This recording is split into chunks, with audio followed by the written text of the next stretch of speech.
আসসালামু আলাইকুম রহমতুল্লাহি বারাকাতু। প্রিয় দর্শক, আমি এখন গ্রামের বাড়িতে এসেছি বেশ কিছুদিন ধরে।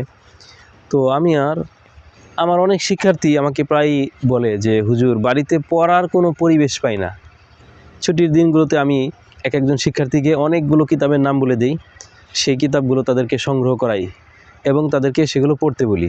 ছুটি শেষ হলে তাদেরকে সেই কিতাবগুলো পড়েছে কিনা সেটা আমি আবার তদারকি করি, জিজ্ঞাসাবাদ করি।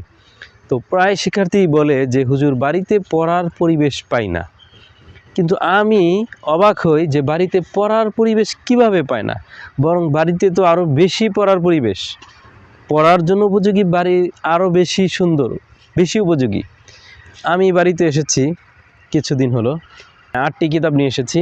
প্রত্যেকটি কিতাব প্রায় 350, 400, 500 পৃষ্ঠার, এবং সবগুলো আমি পড়ছি এবং এগুলো শেষ করার ইচ্ছা আছে। এই কয়েকদিনের মধ্যে শেষ করে ফেলবো ইনশাআল্লাহ। তো আমি বাড়িতে প্রতিদিন অনেকগুলো পৃষ্ঠা পড়ছি এবং তাসনিফাতের কাজ করছি, লেখালেখি করছি।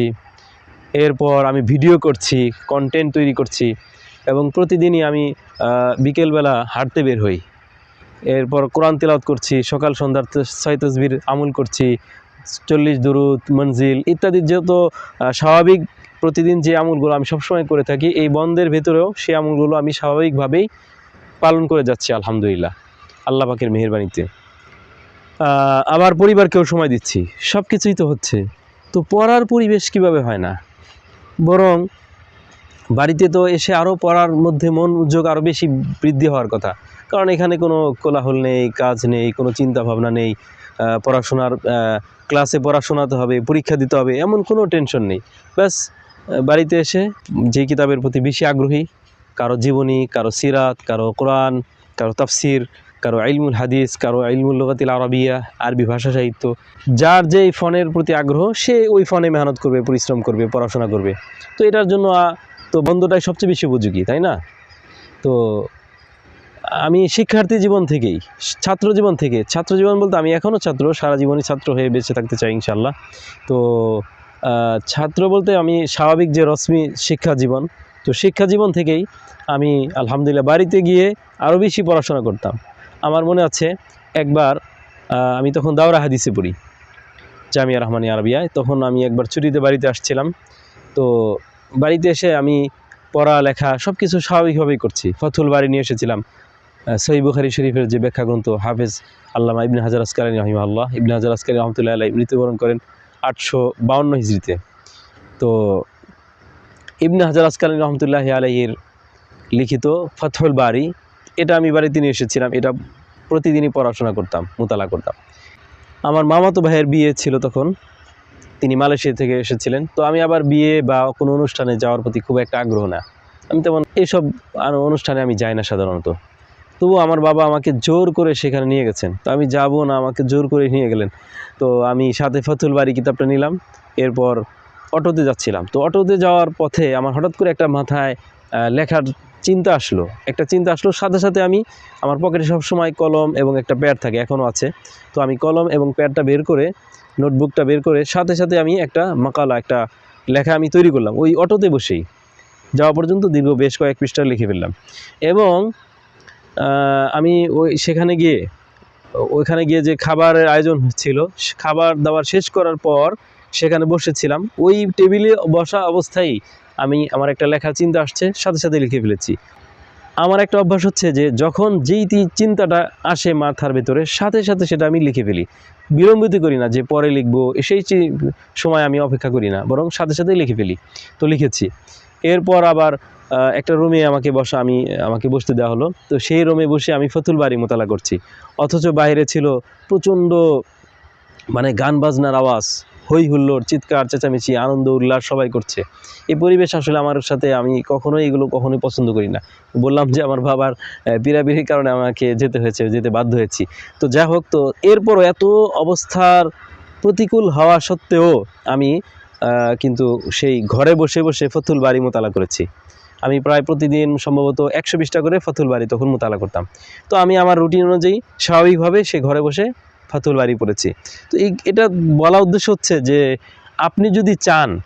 আমরা যদি চাই যে পড়াশোনা করব, আমরা কাজ করব, মেহনত করব, পরিশ্রম করব, নিজ নিজ কাজে আমরা অবিচল থাকব, তাহলে কিন্তু সেটা সম্ভব।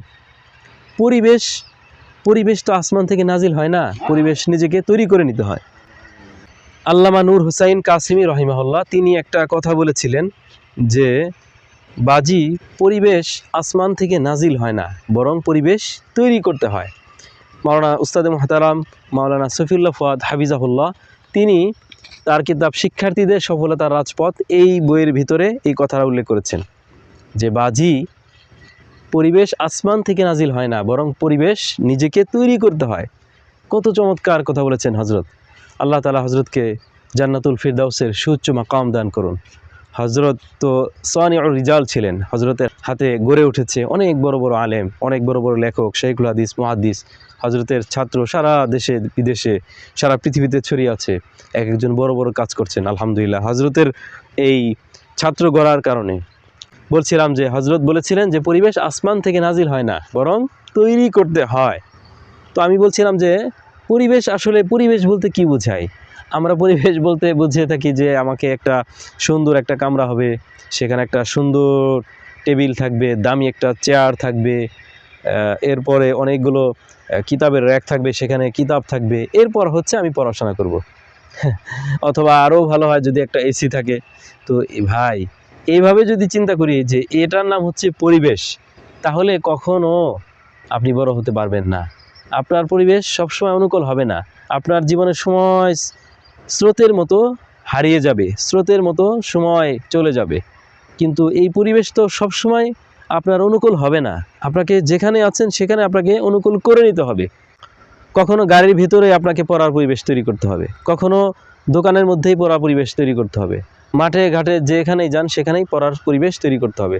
এই যে দেখুন আমি একটা ভিডিও করছি, এখন আমি যদি চিন্তা করি যে আমি তো সবসময় স্টুডিওতে ভিডিও করি, আমার অফিসের ভিতরে ভিডিও করি, তো এখন বাড়িতে আসছে, এখন তো অফিস নাই, স্টুডিও নাই, এখন ক্যামেরাম্যান নাই, লাইটিং ব্যবস্থাপনা নাই, তাহলে আমি এখন কোথায় ভিডিও করব? তাহলে কি আমার এই যে এখন যে কন্টেন্ট দেখছেন যারা ফেসবুক বা ইউটিউবে দেখছেন, সেটা কি সম্ভব হতো? না। আমি হাঁটতে হাঁটতে চলে আসছি একদম ক্ষেতের মাঝখানে, আমার চারপাশে প্রাকৃতিক দৃশ্য, ক্ষেত, খোলা। তো এখানে আমার মনে হচ্ছে যে একটা কথা উদয় হয়েছে মনের মধ্যে, ব্যাস আমি ক্যামেরা নিয়ে শুরু করে দিয়েছি। আমার ক্যামেরাম্যান, আমি নিজেই ক্যামেরা ধরে এই ভিডিও করছি।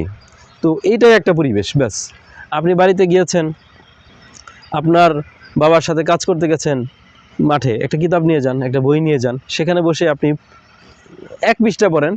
আপনি অনেক সময় পড়তে পারবেন না ধরেন, কিন্তু আপনি এক পৃষ্ঠা পড়েন। কয়েকদিন আগে আমার ছাত্র ফোন দিয়েছে, আমি বললাম যে আপনি বাড়িতে বন্ধে কি কি পড়াশোনা করছেন? সে বললো যে হুজুর এই বন্ধে আসলে কিছুই পড়াশোনা করার সুযোগ পাচ্ছি না, তার কারণ হলো আমি বাড়িতে কাজ করছি, বাবার সাথে কাজে যেতে হচ্ছে। তো আমি বলবো এই যারা কাজ করছেন মাশাআল্লাহ, এটা অবশ্যই ভালো, অবশ্যই কাজ করবেন, কিন্তু এই কাজের ফাঁকেও কিন্তু পড়াশোনা করা যায়। আপনি এক পৃষ্ঠাও কি পড়তে পারবেন না? মাত্র এক পৃষ্ঠা।